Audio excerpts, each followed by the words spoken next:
Caught in the crossfire of the Khat debate is a Somali immigrant serving time here at Pickaway Correctional Institution just outside Columbus, Ohio.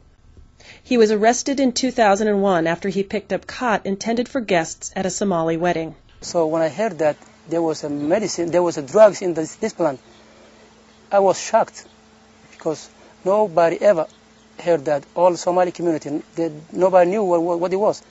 We had this plant for our culture. We've been chewing our fathers, grandfathers for centuries, 5,000 years. When civil war consumed Somalia in the early 1990s, civilians fled in all directions. Some 150,000 have come to the United States since then. With them, they brought their customs, including the centuries-old practice of chewing khat, the leaves of a plant grown in the Horn of Africa that contain a chemical stimulant. Is it a drug that threatens to invade U.S. streets? Or, as many Somalis argue, a custom, more like drinking coffee? You know, half of the household income in several of these African countries are going straight to khat purchases. It just devastates whole villages and towns where they can't pick themselves up.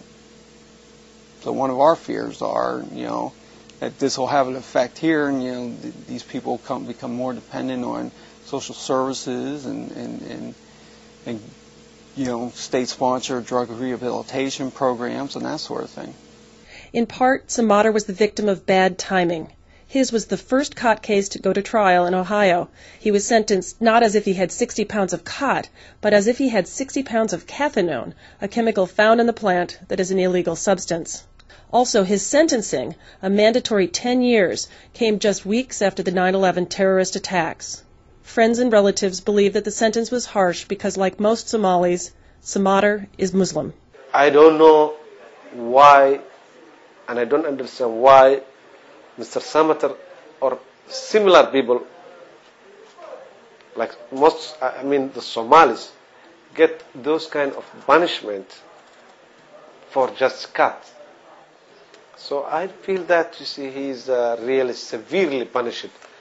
And I feel it's unjust, really.